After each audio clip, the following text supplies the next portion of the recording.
Bien, bonjour à tous.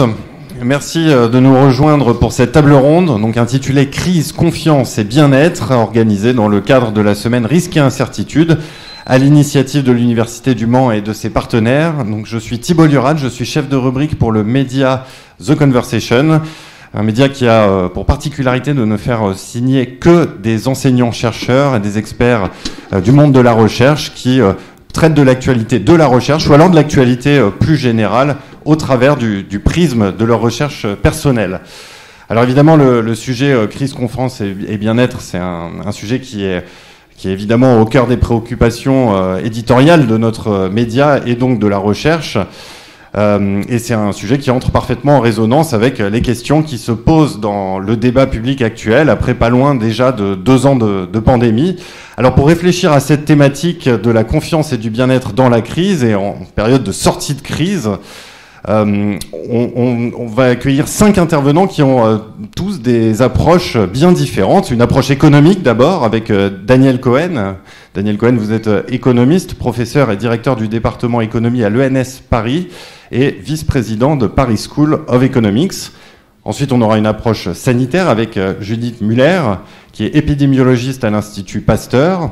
Une approche politique également avec Stéphane Le Foll, donc maire du Mans, ancien ministre de l'Agriculture et porte-parole du gouvernement Hollande. Et puis, nous entendrons le point de vue du monde de l'assurance face à ce futur post-crise qui s'annonce toujours plus incertain avec Arthur Desnouveau, directeur de la R&D des Mutuelles du Mans Assurance, qui est rattaché au groupe Covea, et puis Sylvestre Frézal, enfin membre du conseil d'administration de l'Institut des Actuaires, directeur de cabinet de Thierry Deray, c'est ça ?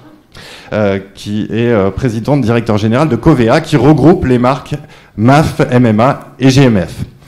Alors pour commencer, on va passer la parole à Daniel Cohen, je le disais, économiste, qui va présenter l'impact économique de la crise sanitaire sur l'économie française. Vous allez évoquer dans votre intervention les décisions économiques d'endettement, la relance, les aides qui ont été prises, ou au moins sur quelle base elles ont été prises dans cette situation sans précédent. C'est à vous, Daniel Cohen.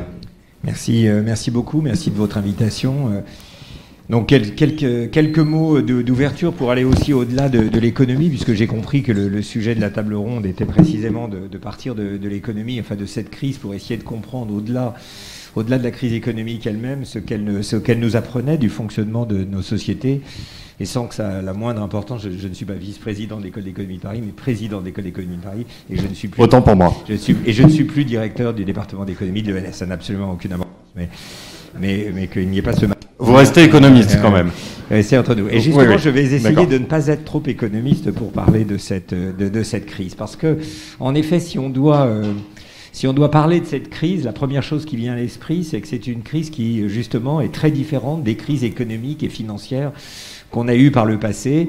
On a beaucoup reproché aux économistes en 2008 de ne pas avoir prévu la crise, de ne pas avoir vu venir la crise des subprimes. On se souvient que la reine d'Angleterre en avait parlé à la Royal Economic Society en leur disant « Mais à quoi vous servez si vous n'êtes même pas capable de prévoir, d'anticiper une crise comme celle-ci ?» Ce qui est tout à fait juste, même si je pense que les économistes n'avaient pas la seule responsabilité de cette myopie à la crise qui venait. Je pense que les agences de notation, notamment, n'avaient pas fait leur travail. Les instituts de régulation n'avaient pas compris, elles non plus, que les produits qui se retrouvaient dans les subprimes n'étaient pas de la qualité qui avait été annoncée.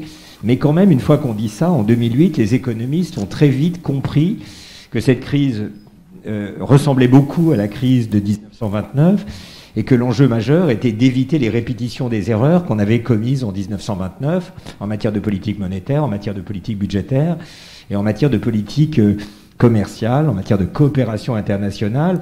Et ça n'est pas un hasard si cette crise a trouvé une résolution finalement beaucoup plus rapide, beaucoup plus saine que celle qu'on avait connue tragiquement en 1929, en 1930, parce que des grands économistes spécialistes de la crise des années 30, comme Ben Bernanke, était à l'époque président de la Fed aux États-Unis et avait su justement le livre de la crise de 29 sur les genoux, comprendre et éviter les erreurs de l'époque. Cette fois-ci, les économistes ont été en réalité beaucoup plus désemparés par cette crise. Je vais revenir sur leurs erreurs de prédiction. Non pas avant la crise, ils n'auraient jamais pu prévoir une crise sanitaire, mais pendant la crise. Ils vont avoir beaucoup de mal à comprendre en réalité cette crise. et sans surprise, puisque vous le savez tous, il prévoyait une nouvelle récession majeure, et en réalité, ce à quoi on assiste, c'est un rebond tout à fait spectaculaire, qui échappe complètement au canon des crises économiques traditionnelles. Il faudra donc comprendre rapidement pourquoi cette crise a déjoué, alors même qu'elle était déjà commencée, les anticipations qui avaient été faites par les économistes, on va dire en 2020 par exemple. Cette crise, et là je m'appuie sur un travail qu'on a fait avec mon collègue Yann Algan, notamment pour le Conseil d'analyse économique, est une crise qui, dans son déroulé, a mobilisé beaucoup d'autres ressorts que la bonne politique monétaire et la bonne politique budgétaire. En réalité, elle a exigé une coproduction de l'État et des agents privés, des ménages, des entreprises. Et dans ce rapport, on montre l'importance des liens de confiance qui se sont déployés durant cette crise.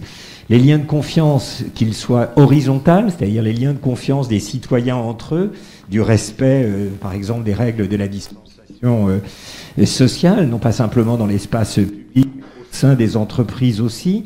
Une des raisons pour laquelle la crise a été si sévère, la crise économique a été si sévère en France en 2020, c'est que le climat de confiance au sein des entreprises était très faible. Je ne sais pas ce qui se passe avec ce micro. Celui-là est mieux peut-être. Et aussi ce qu'on appelle la confiance verticale entre les ménages des entreprises et les autorités, qu'il s'agisse des autorités publiques, mais qu'il s'agisse aussi des autorités scientifiques. La France, tout le monde le sait, notamment depuis les travaux d'Yann Algan, est un pays où la confiance est très faible dans toutes ses dimensions possibles, non pas simplement aux extrêmes, où là c'est particulièrement frappant, mais par exemple en France, quand vous demandez à quelqu'un « Est-ce que vous pensez qu'on peut faire confiance à quelqu'un que vous n'avez jamais connu auparavant, par exemple pour lui laisser votre valise le temps d'aller faire pipi, est-ce que vous voudrez ?» dans la plupart des pays, c'est plus de la moitié des gens qui répondent « Oui, bien sûr, on peut faire confiance aux gens ». En France, le chiffre moyen est d'1 tiers. Les 2 tiers des Français ne feraient jamais confiance à quelqu'un qu'ils n'ont pas connu auparavant. Et au-delà de cette confiance qu'on appelle interpersonnelle, qui est très forte, très faible, cette confiance interpersonnelle dans les électorats notamment de l'extrême droite, du Rassemblement national, la confiance verticale dans le gouvernement, dans les autorités, est également très faible en France. Ce qui veut dire que quand le gouvernement dit « faites ça », si ce n'est pas accompagné d'une obligation, d'une loi, alors les gens n'ont pas confiance dans le gouvernement et ne suivent pas les prérogatives du gouvernement. Ce qui est plus grave peut-être, c'est que en France, pendant cette crise, la confiance dans les autorités scientifiques, dans la parole scientifique, s'est effondrée, a beaucoup baissé. C'est un des seuls pays où la confiance dans les scientifiques a autant baissé. Et dans ce rapport où on documente ce fait, une des explications qu'on propose, des raisons pour lesquelles la confiance dans les scientifiques a été aussi faible, c'est bon, d'abord que peut-être qu'elle n'était pas aussi forte qu'elle s'annonçait avant la crise. Si avant la crise, on demande est-ce que vous faites confiance à un prix Nobel de médecine pour vous dire quel médicament il faut prendre, vous allez répondre oui, parce qu'en fait, vous en fichez. Mais quand dans le cœur de la crise, on vous dit mais ce même prix Nobel de médecine vous explique qu'il faut vous vacciner, vous explique qu'il faut rester chez vous, alors là, ça devient une confiance réelle qu'il faut avoir. Et peut-être tout simplement que ce qui s'est manifesté dans cette chute repérer statistiquement des Français dans la confiance dans la parole scientifique, c'est tout simplement une révélation de leurs préférences antérieures. Mais dans ce rapport, on pense qu'il y a quelque chose de plus qui s'est joué dans cette baisse de la confiance scientifique, et c'est la manière dont le gouvernement lui-même a organisé le débat entre la parole des experts, réunis dans un conseil scientifique, le conseil de défense sanitaire, et le reste de la société. En fait, méfiant lui-même de ses propres administrations sanitaires, le gouvernement, un peu à la manière dont Kennedy avait résolu la crise des missiles à Cuba en créant un conseil de défense qui visait précisément à contrecarrer la parole du Pentagone dont il savait qu'elle serait favorable à une guerre avec la Russie.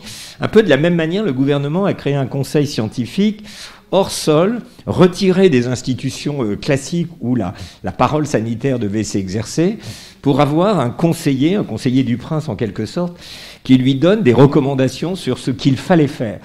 Mais en faisant ça, il a enfermé la parole scientifique dans une seule dimension, qui est une réponse à la crise sanitaire, en asséchant en quelque sorte la parole scientifique de ce qu'elle aurait dû être face à une crise de santé publique, c'est-à-dire la prise en compte de beaucoup d'autres paramètres que simplement la question sanitaire, la question économique, la question sociale et la question psychologique. Par exemple, pour les savants réunis dans le conseil scientifique, laisser les étudiants que vous êtes enfermés dans leur chambre de bonne pendant 1 an ne posait strictement aucun problème. Vous ne produisiez pas de biens, vous étiez jeune et susceptible de contaminer. Donc on vous met dans une chambre pendant le temps qu'il faut pour que cette crise se passe. Et on s'est rendu compte que l'état psychique de la communauté étudiante a beaucoup baissé au cours de cette crise et personne n'a tiré la sonnette d'alarme au sein du conseil scientifique, au sein du conseil sanitaire. Et au fond, il est revenu au gouvernement d'incarner face à ce pouvoir sanitaire le contre-pouvoir de la société dans son ensemble. C'est cette position-là qui a permis au gouvernement, qui a conduit le gouvernement à refuser à partir du début de cette année les recommandations qui étaient faites pour un nouveau confinement et qui a simultanément créé une hausse de popularité du gouvernement et un effondrement dans la parole scientifique parce que, je pense, on a asséché la parole scientifique au seul registre sanitaire alors que dans les questions de santé publique, c'est toutes les dimensions de la société qui doivent être prises en compte. Tout ça pour dire qu'une de nos recommandations, c'est d'être capable, en France, de disposer d'une grande agence de santé publique qui soit capable d'intégrer en son propre sein ses propres points de vue, ces différents points de vue, à charge évidemment ensuite pour le gouvernement de trancher, mais sans créer de manière artificielle un conflit entre la parole des savants et le point de vue du reste de la société. Ça, c'est le premier point très, très important pour comprendre cette crise. La deuxième chose, évidemment, pour se tourner vers les questions économiques, c'est que, je le disais tout à l'heure, bizarrement, cette crise qui restera dans les annales comme la crise la plus sévère qu'on ait jamais connue, certainement depuis la fin de la Seconde Guerre mondiale, puisque la dernière grande crise en date, celle de 2008 en partie, pour les raisons que j'ai dites, de l'action des politiques économiques, a réussi finalement à n'être que de moins 3% au cours de l'année de 2009. Cette fois-ci, on est sur une perte en 2020 de 8% de PIB. Et si on remonte loin dans l'histoire, dans les années 30, on a eu une crise plus sévère, puisqu'en cumulé, on a perdu 20% de PIB dans les années 32 à 36, mais c'était sur 5 ans qu'on avait perdu 20%. Là, on a presque perdu 10% en une seule année. Donc même en remontant aux années 30, cette crise est certainement une des plus sévères que les statistiques aient jamais enregistrées. Mais elle est à la fois la plus sévère et la plus courte des grandes crises, puisque tout le monde le commande. Cette année, on va avoir une crise qui sera peut-être proche de 7% en réalité de rebond, 6,64 selon les dernières estimations du Fonds monétaire international, et l'INSEE même met à plus de 6,6% le rebond de cette crise. Alors, comment se fait-il que cette crise ait duré si peu de temps ? Comment se fait-il que le rebond ait été aussi rapide ? Alors, il y a plusieurs explications et aucune ne contredit l'autre. La première, c'est que l'erreur même des économistes qui prévoyaient pour la plupart des taux de chômage à 2 chiffres pour la fin de cette année, en fait, l'erreur même des économistes a armé en quelque sorte le bras du gouvernement avec sa politique du quoi qu'il en coûte pour précisément faire face à cette catastrophe annoncée. Et les travaux de François Longo, qui viennent de nous rejoindre et qui ont été présentés mardi dernier dans le cadre d'une grande conférence pour analyser le budget et la situation économique, montrent que les actions du gouvernement ont sans doute accéléré de presque 1 an le rebond qui se serait produit en l'absence de toute politique économique d'accompagnement. Donc, la force de ces « quoi qu'il en coûte » a certainement joué un rôle un peu partout dans le monde dans la rapidité de la crise. Mais tout de même, ça n'aurait duré, selon les estimations de François, qu'1 an si on n'avait pas mené toutes ces politiques. Et du coup, ça resterait très peu sévère. C'est-à-dire, comment se fait-il, au-delà des mesures de relance qui ont été prises, qu'on ait assisté à un tel rebond défiant toutes les idées qu'on se faisait d'un chômage partiel qui crée un ralentissement de l'activité économique, qui crée un sous-emploi, qui crée de la panique, qui crée au fond toutes les spirales multiplicatrices qu'on a connues dans les autres crises. Alors il n'y a pas de réponse définitive, mais il y en a une qui me semble intéressante d'analyser, c'est au fond tout simplement de revenir sur la manière dont les économistes d'inspiration keynésienne, dont l'intuition a été forgée au regard, dans l'analyse de la crise des années 30, explique pourquoi les crises, notamment financières, sont si sévères. Et le point de vue de Keynes, qui est un peu repris partout maintenant, c'est cette idée que les investisseurs, les agents qui investissent, qui embauchent, sont habités par ce qu'il appelait, Keynes, des esprits animaux. Non pas des esprits tout en raison et en calcul, mais au contraire tout en émotion, paniquant très vite, cherchant dans le comportement de leurs voisins ce qu'il fallait faire ou pas, et créant donc une amplification, vous me dites quand je me rapproche de la fin, créant une amplification des mécanismes, et donc provoquant des crises très sévères. Cette fois-ci, en fait, il n'y a pas eu d'esprits animaux. Les gens sont restés tout simplement focalisés sur un seul paramètre, le taux d'incidence, le développement de la crise. Donc la crise a servi, la crise sanitaire, l'indicateur de mesure des taux d'incidence a servi dans le langage des économistes de moyen de coordination des anticipations qui a été extrêmement précis. Une métaphore qui a été extrêmement efficace. Une métaphore peut-être pour comprendre ce qui se passe, c'est prenez un embouteillage, il y a le feu, il y a un feu qui vous bloque tous et le feu passe du rouge au vert. Avant que vous, si vous êtes loin dans la file, vous ne commenciez à proprement parler à démarrer, il faut beaucoup de temps. Pourquoi ? Parce que vous attendez, vous n'allez pas démarrer au moment où le feu devient vert, vous attendez que celui qui est devant vous avance, lequel attend, ainsi de suite, celui qui est encore devant, tout ça met un délai de propagation qui est exactement ce qui se passe dans des crises financières. Vous ne prêtez plus, vous n'embauchez pas, vous attendez que votre client, votre voisin se mette à embaucher avant de le faire vous-même, et tout ça crée un temps de réfraction de la crise qui est très lent. Là, tout se passe comme si le feu devient vert, tout le monde se met à sortir en même temps, à appuyer sur l'accélérateur en même temps, et la crise repart très vite. Alors, c'est à la fois une bonne et une mauvaise nouvelle.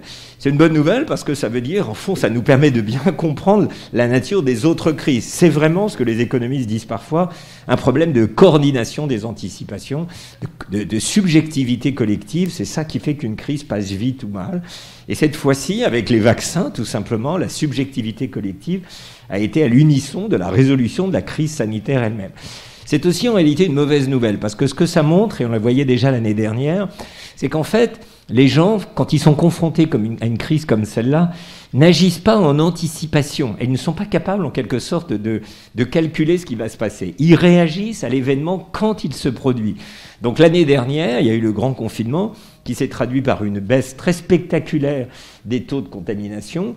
Et quand les populations diverses et variées ont vu que le taux de contamination était baissé, tout le monde est ressorti sans faire le calcul collectif des conséquences de ressortir pendant l'été et de relancer l'activité économique. C'est ce qui explique qu'en l'absence de vaccins, dès le 3e trimestre, on revenait dans la crise, on revenait dans la 2e vague, puis dans la 3e vague, parce qu'il n'y a pas cette intelligence collective. En fait, ce qui est une bonne nouvelle, ce mécanisme de coordination très rapide autour d'un indicateur que sont les taux d'incidence, est en réalité aussi une mauvaise nouvelle parce que c'est la démonstration du fait qu'on n'est pas capable individuellement de faire un calcul collectif, ce qui ne surprendra personne, et au fond on se laisse porter au gré des choses.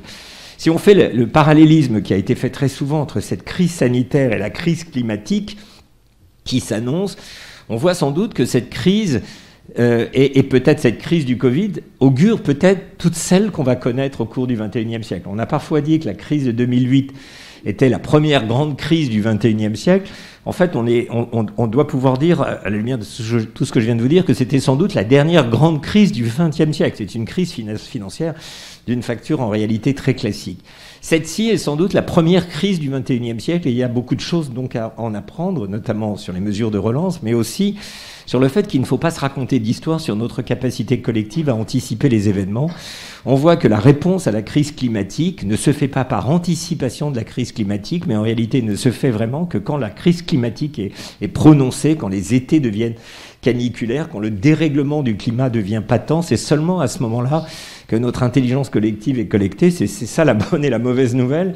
La mauvaise nouvelle, c'est que par définition, on ne peut agir que trop tard ou pendant l'événement. La bonne nouvelle, c'est que comme la crise climatique est en effet absolument patente maintenant avec les feux de forêt et les incendies, peut-être qu'on va commencer à agir. Donc voilà les deux points très, très importants que je voulais signaler. Pour dire maintenant juste quelques mots sur la suite et sur ce qui est en train de se passer.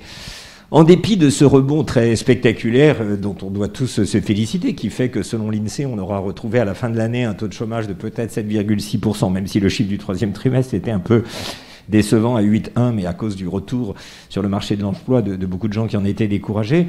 Si on suit en tout cas cette prévision que le taux de chômage pourrait revenir au niveau où il était en 2008, c'est-à-dire avant le début de cette séquence dont on est en train de parler, avec la crise de 2008 et puis celle qu'on connaît maintenant, en fait, j'ai envie de dire, pour aller très vite, que le moral des Français ne semble pas au rendez-vous de cette reprise.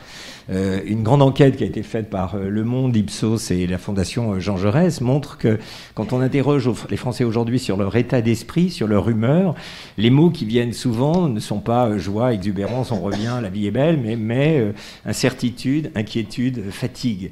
Il y a une fatigue, en effet, qui pèse sur le moral des Français, qui fait qu'on n'est pas du tout dans l'enthousiasme d'une page qui se retourne, mais au contraire, on voit les cicatrices de ces 2 années assez pénibles, où des gens sont tombés malades, ont perdu des proches, et où il a fallu affronter, en réalité, la finitude de nos vies. Tout cela laisse une trace très, très forte.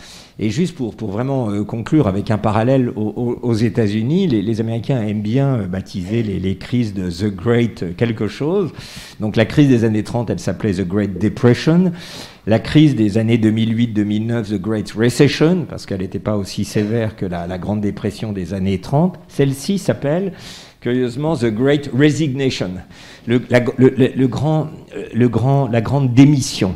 Resignation, parce qu'un très grand nombre d'Américains n'ont pas souhaité revenir sur le marché de l'emploi comme ils y étaient avant.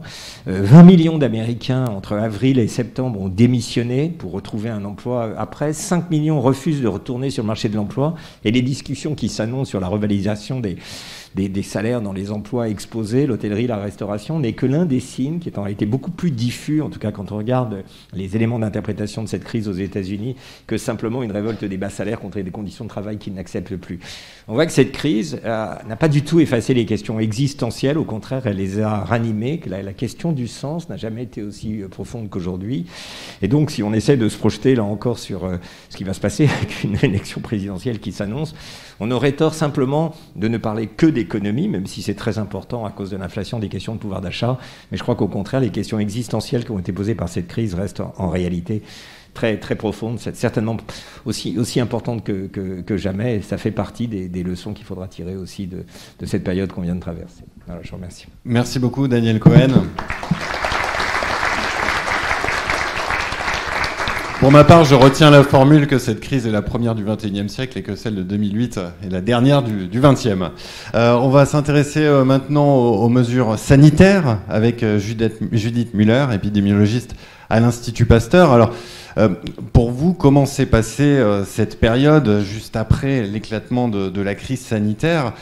Comment est-ce qu'on fait, comment est-ce qu'on travaille dans votre cas avec aussi peu d'informations disponibles? Comment est-ce qu'on formule les recommandations d'experts? Merci beaucoup. J'attends juste parce que j'ai des PowerPoint, j'ai des diapos, je suis épidémiologiste, donc merci. Donc, pas d'intervention sans PowerPoint.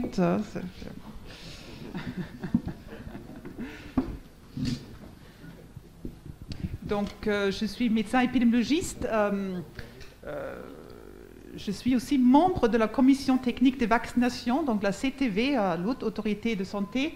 Et donc, je suis impliquée dans cette démarche de recommandation basée sur les données scientifiques, basée sur la preuve.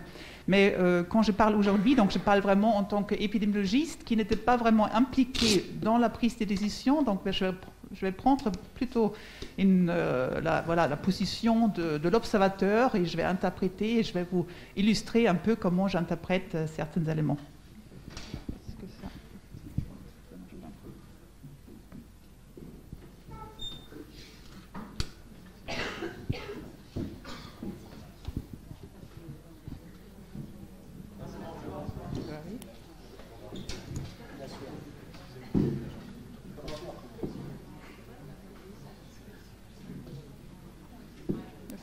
Non, ça ne marche pas comme ça. Je laisse comme ça. D'accord, ok, très bien.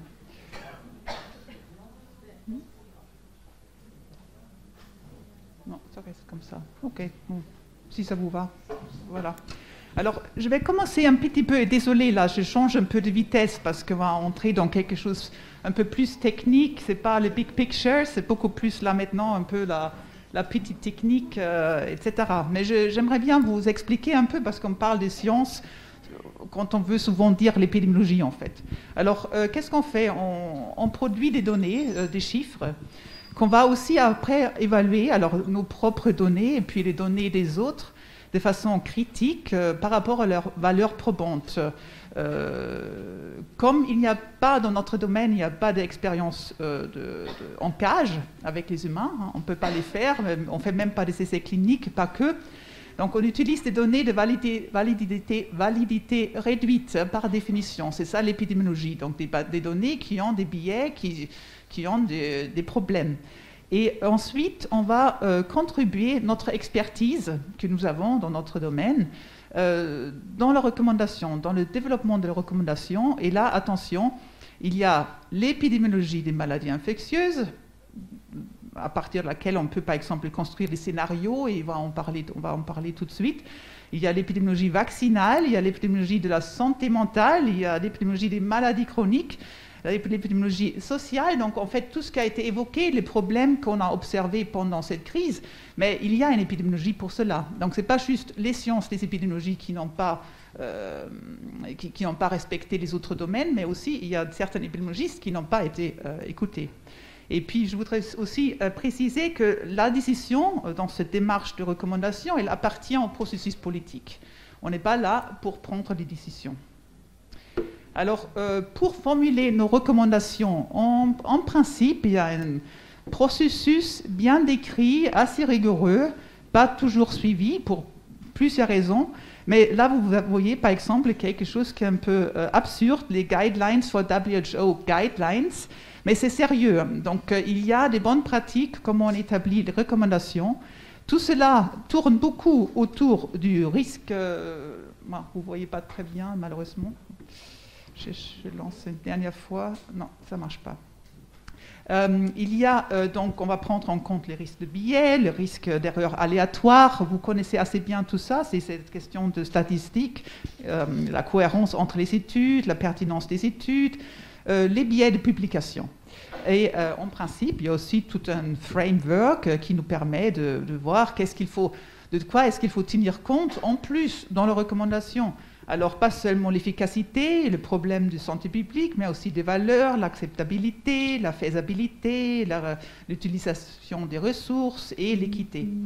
Et normalement, on arrive à mettre tout ça, tout ensemble.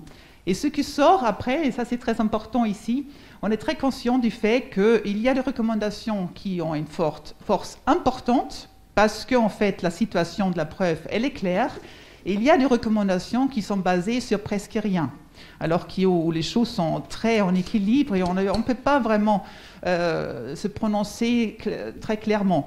Cette notion-là, elle est très importante, parce que du coup, on ne peut pas mal comprendre une recommandation si elle est de faible force. Il faut être très alerté là-dessus. Alors, un problème...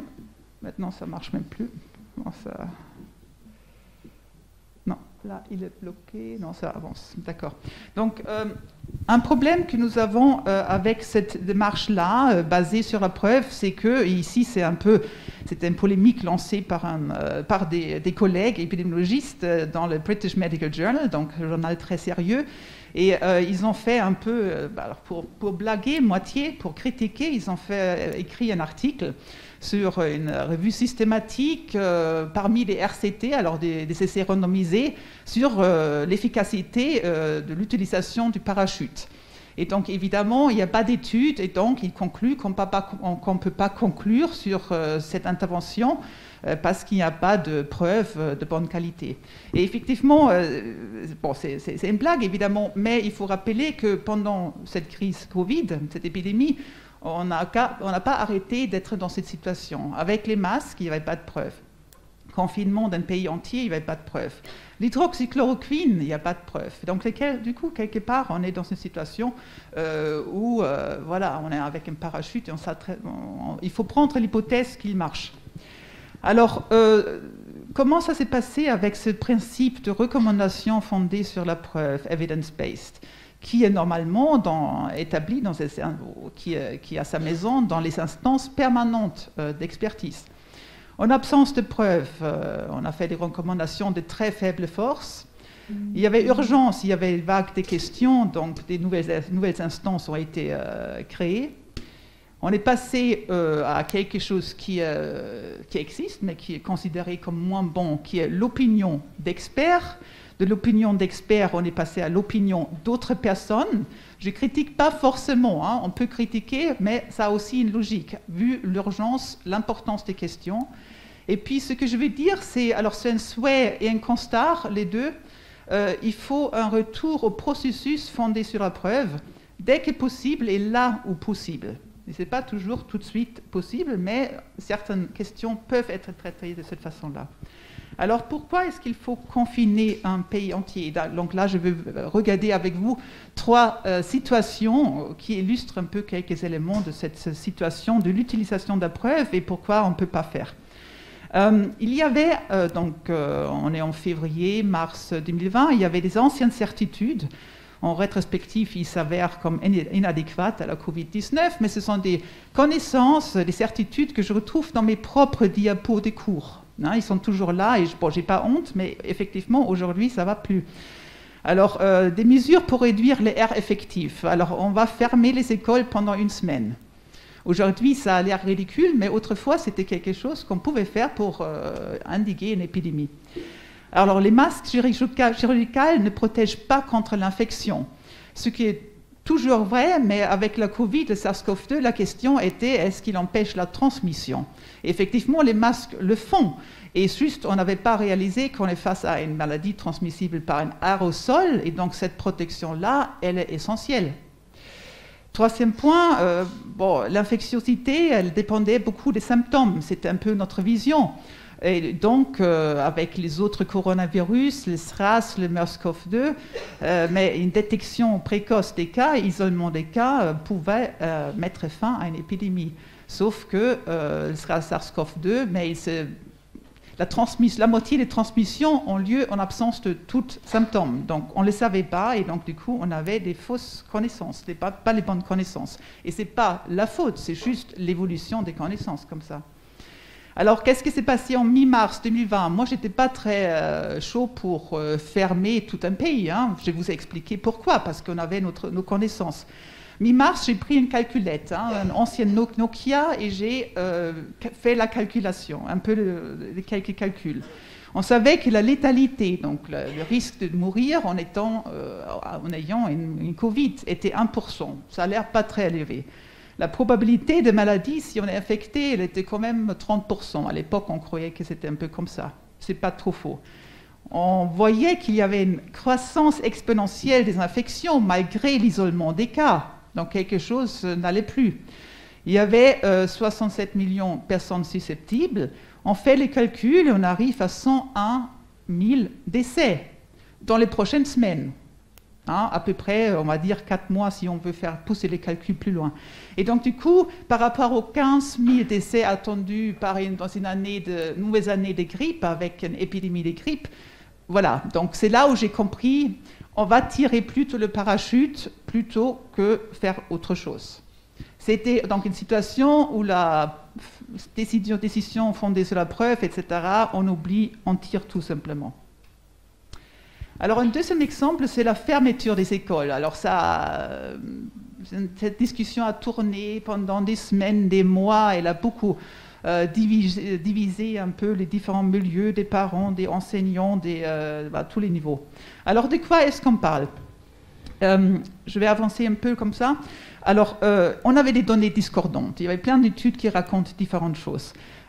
Des fois, il y avait surtout un problème d'interprétation des données. Alors, désolé, ça devient très petit ici. Mais ici, vous voyez, c'est typiquement ces données sur, en fait, la charge virale. La charge virale, elle est inverse à ce qu'on mesure. Donc, en fait, la charge virale est plus importante avec les valeurs plus faibles, ici sur les graphiques. Et vous voyez, à chaque fois, il y avait l'âge, tranche d'âge, moins de 5 ans, 5 à 17 ans, plus de 18 ans. Il y avait eu pendant des semaines des débats, quelle étude a raison, qui a raison, etc. Ça n'a pas arrêté. Alors souvent, ce n'était pas stratifié en fonction des symptômes. Vous voyez quand même que les enfants moins asymptomatiques, il y a bien cette différence entre les âges. Il y avait la question, mais c'est quoi en fait la charge virale? Qu'est-ce que ça veut dire par rapport à la vraie transmission? Et donc, si vous prenez ici un seuil, par exemple, de 30, qui est utilisé aujourd'hui, on voit qu'aucun des jeunes enfants est au-dessus, alors en dessous de 30, donc avec une charge virale supérieure. Or, au-delà de 18 ans, on est facilement en dessous de 30. Donc, vous voyez, il y avait des connaissances qui n'étaient pas là, qui ne nous permettaient pas d'interpréter des données. Ici, vous avez toute la liste des questions qu'on pourrait poser par rapport à la fermeture d'école. Donc, ce n'est pas juste une question de charge virale, mais elle est extrêmement complexe. Est-ce que la fermeture des écoles évite vraiment des infections? Est-ce qu'il y a des mesures alternatives? Quid du dépistage systématique, protection des personnes vulnérables, etc., etc. Alors, donc, il y avait aussi une discussion sur des questions qui, des fois, n'étaient pas forcément pertinente. Et quelque part, j'ai envie de dire que ce qui était le problème, que la structure de la décision n'était pas claire pour tous. Parce que la vraie question était, les enfants contribuent à la dynamique de l'épidémie? Pas du tout, moins, autant. Et en fait, uniquement si les enfants contribuent plus que les adultes et les enfants plus âgés, à ce moment-là, on devait fermer les écoles. On a passé beaucoup de temps à discuter si les enfants contribuent pas du tout, ou moins, ou quand même un petit peu. Donc un débat quelque part inutile à la vraie décision. Dernier point, à quand le troisième confinement? Et peut-être vous avez suivi un peu ce débat qui s'est développé même entre le gouvernement et une collègue modélisatrice et des collègues ensuite qui ont dit qu'absolument, basé sur nos modélisations, il faut un confinement en semaine 5 ou 6 2021.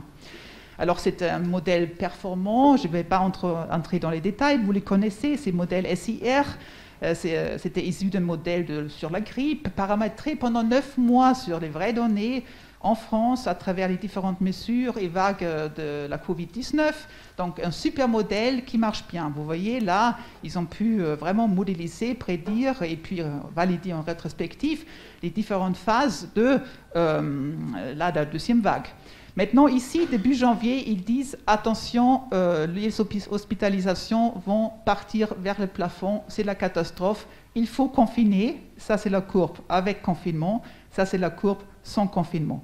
Alors, qu'est-ce qui s'est passé? Parce qu'en fait, le gouvernement n'a pas du tout suivi ce conseil et s'est décidé que pour la semaine 14 de confiner sous certaines modalités. En fait, il y avait déjà mi-janvier, cette même modélisation avait proposé différents scénarios. Et ici, vous voyez les différents scénarios qui se distinguent en fait par des hypothèses sur la propagation du variant anglais, alors surtout la première série versus la deuxième série, et puis aussi le comportement de la population, c'est-à-dire cette dynamique de l'épidémie par ailleurs. Et vous voyez, alors c'est probablement très difficile à voir, du coup, désolé, j'ai mis, ce sont les différentes courbes, les prédictions, ici ça ne va pas dans le plafond, ici ça part vers le plafond. Le rouge est ce que nous avons observé en réalité, finalement, en absence de tout confinement. Et donc du coup, la question était un peu, mais est-ce qu'on croit au scénario 1 ou est-ce qu'on croit aux autres scénarios? Et il ne faut pas oublier, les scénarios sont artificiels, ils sont définis de façon artificielle. On peut développer d'autres scénarios et quelque part, les modélisateurs ont plutôt regardé les autres 5 scénarios. Or, peut-être les gens au gouvernement ont plutôt regardé ce scénario-là. Pourquoi? Peut-être parce qu'il y avait des alternatives au confinement et peut-être parce qu'il y avait aussi tous ces coûts du confinement qui étaient opposés aux gains au niveau hospitalisation, décès liés à la Covid. Donc, nous avons des modèles super performants et néanmoins, on peut se décider contre le résultat du modèle, surtout tant qu'il y a des scénarios qui suggèrent que ce n'est pas forcément nécessaire. Alors, juste un point, donc je fais un peu la autopromotion de nos propres recherches avec un collègue économiste et François aussi. Nous avons donc mené une étude s'intéressant à la question, mais quelles sont vraiment les préférences de la population? Est-ce qu'on peut confronter les gens à un choix entre voir les hôpitaux se saturaient avec le besoin de transférer les patients et les différentes mesures. On a fait l'hypothèse qu'en fonction, pas seulement l'âge, mais différentes attitudes, préférences, les gens peuvent se vraiment clairement placer. Mais ce que nous avons vu, donc vous avez déjà suffisamment vu ces courbes aujourd'hui, je crois, donc c'est cette distribution des utilités. Et c'est cette courbe-là très claire, c'est l'aversion contre la saturation des soins, contre les transferts des patients. Là, c'est très clair. Et puis, toutes les autres mesures sont un peu sur la même distribution. Donc, ça veut dire que même la population, et même à travers les tranches d'âge, les profils de risque, en fait, c'est très, très peu clair qu'est-ce que veut la population. C'est très proche de la valeur zéro, et une distribution quand même assez large. Et donc, même ces études-là, on a essayé d'apporter quelque chose pour la décision, n'a pas vraiment eu de valeur là-dedans. Donc, je m'arrête là. Merci beaucoup. Merci à vous, Judith Müller. On va passer la parole à Stéphane Le Foll qui va évoquer la décision politique cette fois-ci. Comment cette décision se forge-t-elle sur la base de ces avis d'experts qui des fois reposent évidemment sur des avis d'experts qui ne sont pas forcément d'accord entre eux ou sur des éléments qui sont pas si faux comme vous l'aviez dit. Quels sont les autres paramètres à considérer au-delà de ces avis d'experts et comment est-ce que vous gérez ces avis d'experts pour prendre une décision in fine dans les cabinets ou dans les ministères? Moi, je ne vais pas raconter les avis d'experts que j'ai consultés pour prendre des décisions sur la ville du Mans, parce qu'il n'y avait pas d'experts qui étaient chargés de me conseiller. Donc j'ai fait comme tout le monde, j'ai écouté la télé, la radio, j'ai vu tous les experts qui, eux, s'exprimaient. Pour revenir à ce que disait Daniel Cohen tout à l'heure, j'ai noté d'ailleurs que si la défiance vis-à-vis des scientifiques était liée sûrement à une défiance qui était préalable, j'ai trouvé que dans le début de la crise, les scientifiques n'ont pas aidé non plus à avoir confiance dans la science. Vu les débats, vous avez rappelé, madame, la question d'hydroxychloroquine. Quand en Allemagne on gérait tracer, isoler et puis tester, nous on en était à hydroxychloroquine, pas hydroxychloroquine. Je me suis même aperçu que des hommes politiques et des femmes politiques s'étaient ajoutés d'ailleurs au débat scientifique, ce qui était le pire. Et j'ai subi tout ça. Je m'en suis aperçu parce que l'avantage d'être maire, c'est que le confinement ne s'appliquait à moi comme à tout le monde, mais je suis sorti tous les jours dans la ville, d'abord pour mesurer l'écart que j'ai pris en pleine figure le jour où le confinement s'est appliqué par rapport à une ville avant confinement. Vous avez tous vu des films où il n'y a plus personne dans les rues, vous n'avez plus que des policiers, quelques personnes qui traînent. C'était impressionnant dans le sens où, en tant que citoyen, je ne m'imaginais pas avoir à vivre un tel événement. Et j'ai pris l'habitude tous les jours à 14h d'aller au standard de la ville du Mans qui était resté ouvert pendant toute cette période pour que les gens puissent appeler et parler quelquefois puisqu'il y avait très peu de possibilités de s'exprimer. On avait créé aussi un standard avec des médecins justement parce que les problèmes psychologiques étaient déjà... on les avait jamais entendus, hein, je voyais bien, donc on avait mis tout ça en place. Et ce qui m'a frappé, c'est... la manière dont les gens réagissent à l'information. Parce que le standard d'une ville, c'est très intéressant. Quand le maire de Cannes, qui a été élu président de l'AMF, avec le maire de Nice, d'ailleurs, se sont beaucoup exprimés pendant toute cette période, avec quelquefois des décisions assez abruptes et avec la volonté de marquer à chaque fois une prise de décision forte dans un contexte de l'époque, sur les masques, où il n'y avait pas de masques, où, comme ça a été rappelé, est-ce que les masques sont efficaces, est-ce qu'ils ne sont pas efficaces, où tout le monde pouvait discuter de tout. Eux, ils prenaient des décisions rapides, la pire ayant été, ça m'avait frappé, hein, vous en souvenez pas, mais le nettoyage des rues à l'eau de Javel.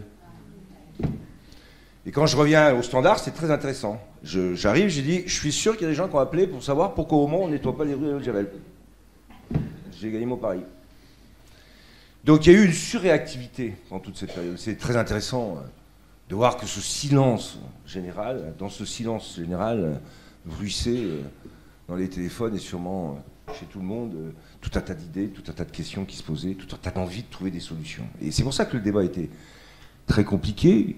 Et j'imagine que pour gouverner dans ce moment-là, ça devait être pas simple, même si on peut discuter d'un certain nombre de décisions du début en particulier. Et moi, ce qui m'a frappé, c'est ça. Et alors, l'homme politique ou la femme politique, c'est pas les actionnaires qui vont le sanctionner, hein. C'est les électeurs, et ça se fait de manière différée, entre une élection et une autre élection. Et dans ce débat sur comment arriver à sentir les choses, moi j'ai toujours gardé un principe qui est un peu statistique, c'est de rester plutôt dans le paquet qui évite justement de s'agiter de manière continue et souvent de manière contradictoire pour ajouter de la mauvaise information à une situation dans laquelle tout le monde est déjà dans le doute. Et je me suis bien gardé pendant toute cette période, c'est d'ailleurs pour ça que je n'ai pas fait de télé particulièrement dans toute cette période-là, contrairement au maire que j'évoquais tout à l'heure, parce que j'ai pas voulu prendre un jour la décision de nettoyer les rues avec de l'eau de Javel, de décider tout seul du port du masque, de demander telle ou telle chose en étant en capacité d'exister, mais en portant à ce titre la part qui derrière fait que du côté de la population, le doute s'ajoute au doute. Et la défiance vis-à-vis des scientifiques, et ensuite vis-à-vis des politiques, s'ajoute, se cumule, et, pour rappeler le terme de l'économiste, ça se multiplie. Puis à la fin de tout ça, pas facile après, hein, de gouverner ou de décider. Pourquoi? Parce qu'on est déjà dans un moment où le doute, il est général. Il est existentiel. Vous évoquiez les sondages sur comment les gens vivent leur vie, qu'est-ce qu'ils ont comme espoir, et tout ça. On sent que c'est pas si simple. Et dans ces périodes-là, ça s'ajoute au doute de l'après. Si vous avez déjà peur de perdre votre emploi avant la crise, quand vous voyez la crise, vous dites, mais après la crise, qu'est-ce qui va se passer? Et dans toutes ces difficultés du quotidien, aujourd'hui, pour gouverner, c'est extrêmement difficile parce que c'est extrêmement contradictoire. Et vous l'avez dit vous-même tout à l'heure, si j'entends bien, à la fin, entre le confinement, pas le confinement, est-ce que vous choisissez, tant pis, 200 000 morts ou 300 000 morts, et puis voilà, ça sera comme une grippe, 3 fois la grippe, mais après tout, est-ce qu'on n'est pas prêt à l'accepter? Il y en a qui le font. Hein. Bon, le Soldaro, il l'a fait, là. Bon, puis c'est pas 200 000 ou 600 000 ou 700 000, même plus sûrement de décès. Donc il faut se fixer une ligne de... C'est difficile à expliquer comme ça, mais de modération dans ces moments-là. Et la vieille formule populaire de « il vaut mieux tourner 9 fois sa langue dans la bouche », elle s'applique plus que jamais dans ces moments-là. Et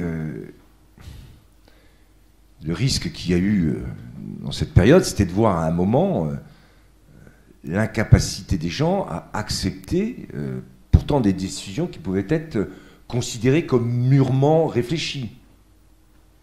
Et c'est d'autant plus difficile pour certains que, comme la décision finale appartient qu'à un seul, si vous n'avez pas confiance dans celui qui fait la proposition, et qu'il n'y en a qu'un qui fait les propositions et qui prend les décisions, ça devient extrêmement compliqué.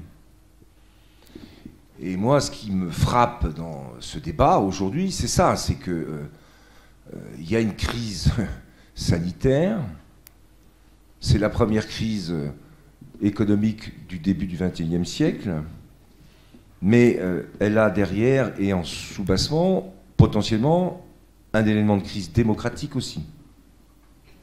Comment décider, pour qui et sur quelle base? Et dans des sociétés qui sont de plus en plus complexes, avec de plus en plus de doutes et avec plus de fragmentation, pour prendre un terme bien connu aujourd'hui, trouver le point moyen qui emmène le plus grand nombre là où on semble considérer que c'est le mieux pour aller, c'est pas simple.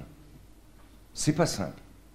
Et dans la gestion du risque, puisque c'est de cela dont on parle, la confiance, le bien-être, c'est vrai qu'aujourd'hui, pour arriver à capter la confiance du plus grand nombre, c'est extrêmement compliqué. Fut un temps, c'était assez simple, il y avait 3 grands groupes de lecteurs que vous perceviez bien en politique. Vous avez les opposants. Bon, bah, la seule chose qu'il y a à faire, c'est à discuter et à essayer de convaincre. Mais ça, très difficile. S'ils rajoutent souvent les râleurs chroniques, donc ça, c'est aussi assez facile à identifier. Après, vous avez la deuxième partie de ceux qui sont disponibles, mais pas forcément adhérents. Et ceux-là, on voit bien, quand ils sont rassurés, ils viennent vous parler, c'est assez sympathique, et il n'y a pas de sujet. Et quand vous les voyez râler ou contester, là, il faut vous dire qu'il y a peut-être un petit sujet quand même qu'il faut regarder. Puis après, vous savez, ceux qui étaient des adhérents et qui suivaient, par définition, si je puis dire, parce qu'ils étaient convaincus au départ, parce qu'il y avait un cadre politique qui faisait qu'il y a 20, 30, 40 ans, bah, vous étiez à gauche, vous étiez à droite, vous étiez communiste, vous étiez socialiste, vous étiez... voilà. Les choses étaient très carrées. Aujourd'hui, il n'y a plus ça. Donc, des 3 grands, j'allais dire, paquets statistiques qu'on pouvait faire avant et sur lesquels on s'appuyait sur les adhérents pour essayer de convaincre les modérés tout en luttant contre les opposants, aujourd'hui, vous êtes dans une situation où aller chercher les adhérents. Ceux qui sont modérés, qui sont dans le grand marais, il y en a un paquet, mais de plus en plus large, de plus en plus indéfini. Et quant aux opposants, alors là, c'est là le sujet, qui est pour démocratique et justement pour les gestions de crise future, c'est qu'ils se radicalisent de plus en plus. C'est-à-dire qu'il y a une véritable renforcement du refus. Et je regardais les images il n'y a pas longtemps encore en Guadeloupe, alors après on peut l'expliquer sur la vaccination obligatoire dans les hôpitaux, là où vous voyez qu'il y a des manifestations extrêmement violentes, et les anti-vax qui vont jusqu'au bout, il y a une radicalisation. Elle est d'autant plus forte que justement les cadres intellectuels qui l'encadrent sont aussi, à mon avis, à la fois durs au sens où ils sont radicalisés, mais faibles au sens dans leur capacité à organiser le débat.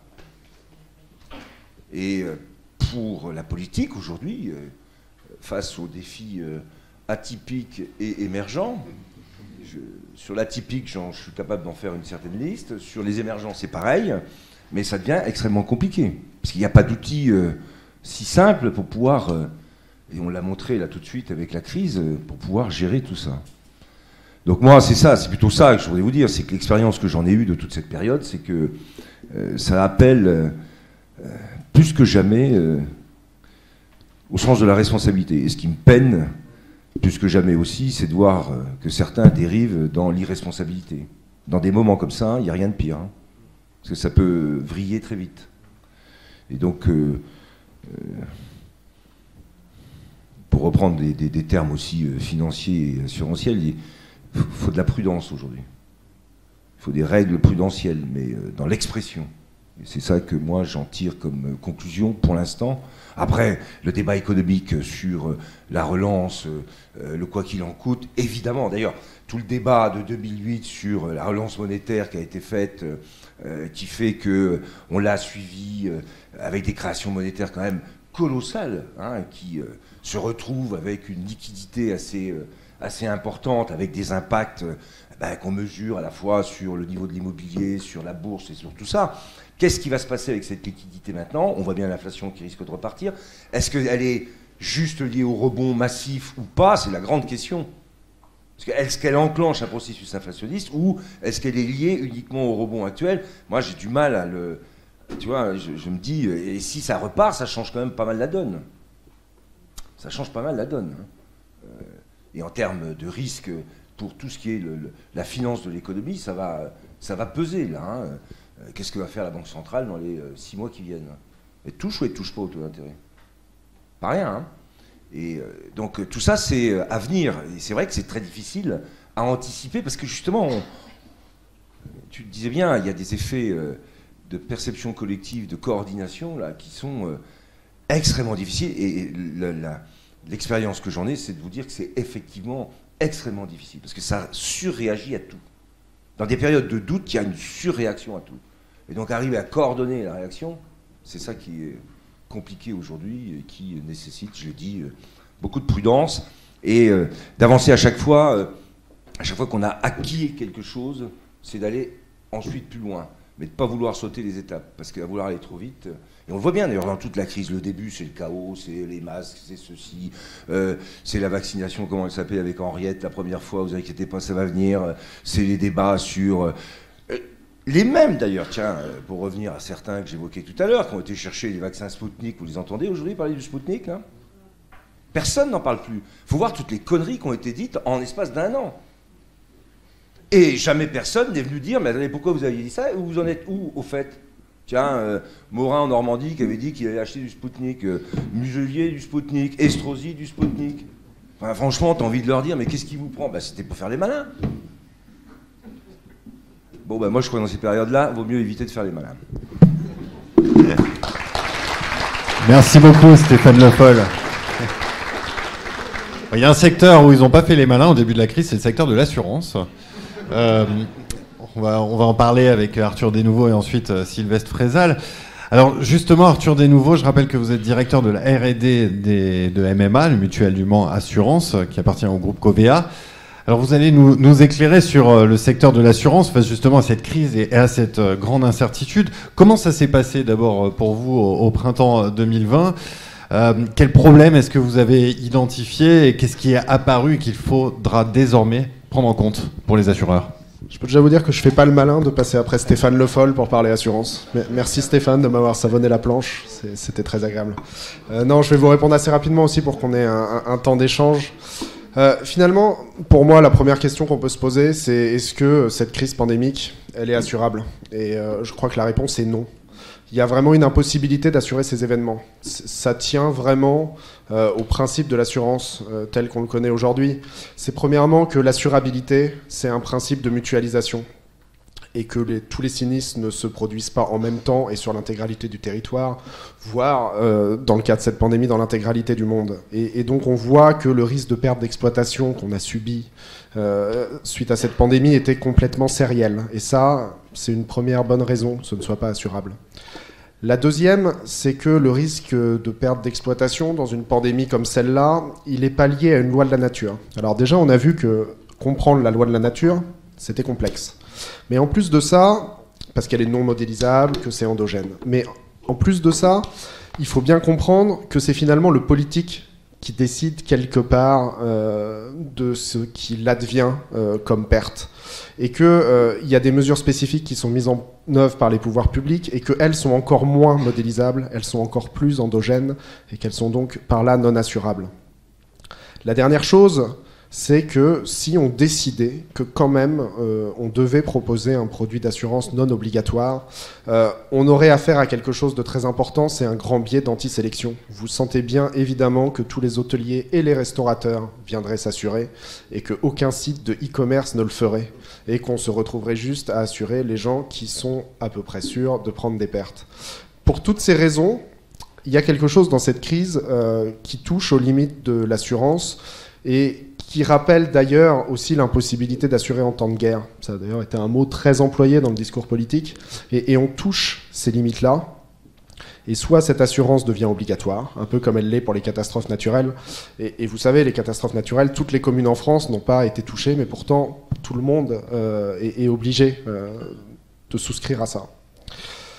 Donc il y a quelque chose dans cette crise qui vraiment nous renvoie à nos limites, ce qui ne veut pas dire que les assureurs n'ont eu aucun rôle sociétal à jouer, en particulier les assureurs mutualistes, dont Stéphane rappelait que Le Mans est un des berceaux. MMA par exemple a réussi à débloquer des aides exceptionnelles, à participer au plan de relance, et encore cette année on voit indirectement qu'on a des dépenses sur notre partie santé qui sont plus importantes parce que les assureurs sont assez solides pour absorber le déport qu'il y a eu entre les dépenses de santé en 2020 et celles en 2021. Donc on ne peut pas assurer, mais on joue quand même un rôle essentiel. Une fois qu'on a dit ça, est-ce que ça veut dire que toutes les crises sont non assurables ? C'est vraiment quelque chose que je ne crois pas et que je pense qu'il y a des enjeux assez importants en prédictibilité et en tarification qui font d'ailleurs qu'on a envie de travailler avec des universitaires. Si vous regardez ce que les assureurs veulent faire, la réponse est assez simple, ils veulent gagner de l'argent. Et pour gagner de l'argent, il s'agit de couvrir toute la matière assurable. Et il s'agit pour nous de réussir à comprendre de mieux en mieux les risques. Si vous avez suivi un peu l'activité de Covéa ces derniers temps, on vient d'annoncer qu'on allait racheter un réassureur. Je ne sais pas si vous faites bien la différence, mais pour faire simple, un assureur il va être très bon sur le risque de fréquence et le réassureur va être très bon sur le risque d'intensité. Une des choses sur lesquelles on doit réfléchir, et ça fait partie un peu des crises, c'est la multiplicité des crises d'intensité moyenne. C'est de dire qu'en fait, on a laissé aux réassureurs les queues de distribution, qu'on arrive à les comprendre, qu'à l'assureur, on a fait la partie de la courbe la plus à gauche, celle des fréquences, et qu'il nous reste quelque chose à gérer au milieu, ces petites bosses où il y a une intensité assez forte et une fréquence relativement forte. Ça, c'est des défis que les crises posent à la fois aux universitaires et aux assureurs, et c'est en travaillant ensemble qu'on arrive à avancer. Et il n'y a pas que cette crise de la pandémie, en fait, qui en ce moment pousse les assureurs à faire mieux. Il y a la crise environnementale dont vous avez parlé, Daniel, et notamment parce qu'on voit que nos sociétés, alors on peut avoir le débat de si on le fait assez rapidement ou pas, ça c'est un débat purement politique, on voit que ça change des choses. On est en train de changer nos modes de mobilité, et c'est pas simple à assurer. C'est pas simple d'assurer l'autopartage, c'est pas simple d'assurer des flottes de véhicules partagées entre des gens. Et ça, en fait, on se rend compte qu'il y a des choses qui arrivent, et notamment de plus en plus de données, qui sont exploitables par les assureurs, qui doivent servir à faire la tarification, et qui vont chercher, et je pense que Sylvestre en parlera quelque part, un peu au-delà de l'actuariat tel qu'on le faisait jusqu'à maintenant, en utilisant de l'intelligence artificielle, des techniques de machine learning, pour rendre des choses qui étaient difficilement assurables. Et ça encore, c'est quelque part la conséquence d'une crise.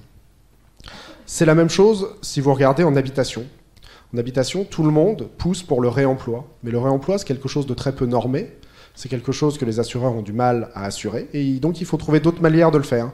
En allant capter de la data, en mettant des capteurs dans les maisons, sur les chantiers, et en ayant ensuite des projets de recherche avec les universitaires pour réussir à voir quelles techniques mathématiques peuvent nous permettre de faire des choses. On est très fiers chez MMA d'avoir cette initiative de recherche. Et on a fait des choses en décennal ouvrage avec des processus de Hawks, qui est quelque chose de très intéressant, et Alexandre Broust pourra vous en parler, qui montrent que les changements doivent être traités conjointement par les assureurs, par les scientifiques et quelque part aussi par le monde politique. Moi, je voudrais juste, je voulais être bref, histoire qu'on puisse après échanger. En fait, la présentation de Daniel m'a fait penser à une phrase, et c'était un peu le sens de ce que je voulais vous dire. C'est que les crises sont effectivement très difficiles à vivre, mais qu'elles sont aussi un formidable accélérateur. Et ça m'a fait me rappeler d'une citation que je n'avais pas exactement et que je suis allé rechercher sur Internet, de Walter Benjamin, qui dit « Il faut fonder le concept de progrès sur l'idée de catastrophe. Que les choses continuent comme avant, voilà la catastrophe. » Et je vous invite à ce qu'on en discute après, parce que je pense qu'il y a après chaque crise une expérience qui naît, une expérience sociétale, politique, économique, épidémiologique et scientifique, qui est très importante et qui donne un certain côté positif aux choses négatives qu'on peut vivre. Merci beaucoup. Merci beaucoup, Arthur Desnouveau. On va donc demander à Sylvestre Frézal de compléter votre intervention. Donc Sylvestre Frézal, je rappelle, vous êtes membre du conseil d'administration de l'Institut des actuaires. Alors, quelles sont, selon vous, les perspectives pour l'actuariat dans les années à venir? Quels sont les enseignements à tirer de la crise et où est-ce que vous en êtes aujourd'hui de vos réflexions sur ces sujets de l'aléa, de l'hétérogénéité des risques? Merci. Alors, pour répondre en quelques mots et peut-être en deux parties. Une partie d'abord un petit peu théorique, et puis après je rentrerai davantage de plein pied dans les enseignements de la crise et dans une dimension plus pratique, plus appliquée. En matière de théorie, donc, vous avez évoqué l'aléa et l'hétérogénéité. Quand on est confronté à un événement aléatoire, il y a deux cas de figure possibles. Soit cet événement, il va se produire de nombreuses fois dans le futur, soit cet événement, il va se produire une seule fois, ou très peu de fois. Dans le premier cas, c'est ce que je qualifierais d'hétérogénéité, de pluralité. Ça va être typiquement un assureur qui va souscrire beaucoup de contrats, et il va être confronté à de très nombreuses réalisations, plusieurs millions de contrats si on parle de MMA ou de Covéa. Plusieurs milliers, dizaines de milliers, centaines de milliers de réalisations, donc. Et puis, l'autre point de vue, c'est celui de l'assuré qui, lui, va être confronté une seule fois au fait que ça se produise ou que ça ne se produise pas. Face à cela, il y a un outil qui marche très bien, dans un certain cas, c'est les statistiques. Quand on est confronté à la masse, c'est très efficace. Il se trouve que, comme on a constaté que c'est très efficace dans ce cas-là, on a pu avoir tendance à plaquer son utilisation aussi dans un autre cas de figure. Et donc, à se dire que les statistiques, ça a du sens, y compris quand on est confronté, quand on est du point de vue, par exemple, de l'assuré, ou quand on est confronté, plus généralement, à un nombre très faible de cas. Et typiquement, quelque chose comme ça, IT2, c'est ça que ça dit, ça se fonde sur le fait qu'une boîte va être confrontée ou pas à quelque chose qui va arriver une fois tous les 200 ans, et la façon pertinente d'apprécier cela, d'appréhender cette situation, ça reste les statistiques. Quand les choses ne se produisent pas un grand nombre de fois, ça n'est pas mutualisable, et c'est un petit peu ce que tu évoquais, Arthur. Et dans ces cas-là, la façon de gérer, ça n'est pas avec des statistiques. De toute façon, l'espérance ne s'incarnera pas dans une moyenne, mais c'est plutôt en se posant la question de l'amplitude et en se demandant si, fondamentalement, on croit au fait que ça risque de se réaliser ou pas. Le fait qu'une météorite tombe sur Paris, bon, l'amplitude serait considérable en termes d'impact. Maintenant, on peut sans doute assez raisonnablement se dire qu'on n'y croit pas, ou du moins qu'on assume que si ça se passe, tant pis. Alors, évidemment, on peut se tromper. Typiquement, si on revient 2 ans en arrière, quand la Chine a commencé à se confiner, en confinant des dizaines de millions de personnes, en ouvrant les journaux ici, tout le monde se moquait de la situation, en se considérant que c'était impensable que dans la sphère occidentale, on applique le même genre de pratique. Bon. Il se trouve que quelques mois plus tard, confronté à la même nature de phénomène, il y a eu le même type de réaction. Donc on peut se tromper quand on se dit qu'on y croit ou qu'on n'y croit pas, mais fondamentalement, la façon de gérer des risques extrêmes, des risques rares, ça n'est pas tant avec des statistiques que en se posant la question de l'amplitude. Est-ce qu'elle est supportable ou non, et si elle n'est pas supportable et qu'en même temps on croit à la réalisation, il y a des actions à entreprendre pour s'y préparer. Utiliser des statistiques vis-à-vis de ça, ça n'a pas forcément de sens, à la fois en termes prospectifs, puisque justement l'espérance, on va dire, ne s'incarne pas dans une moyenne, la VAR ne va pas s'incarner dans une constatation d'une proportion. Ça n'a pas non plus forcément de pertinence d'un point de vue descriptif, puisque pour fonder la description, on est obligé d'avoir recours à une classe de référence qui va être extrêmement difficile à définir. Et donc finalement, utiliser des statistiques quand on cherche à capter quelque chose d'aléatoire qui va se produire un très faible nombre de fois, c'est un petit peu... C'est rassurant, parce qu'on a des chiffres auxquels se raccrocher. C'est élégant, parce que c'est beau, les équations. Mais finalement, c'est un petit peu comme les Grecs, qui, quand ils ont découvert la géométrie, ont découvert des choses qui étaient très belles, ont inventé les polyèdres, des polyèdres avec de plus en plus de faces, jusqu'à la pureté parfaite qui étaient les sphères, et se sont dit qu'ils allaient représenter tout l'univers à base de polyèdres emboîtés, donc avec la Terre, la Lune,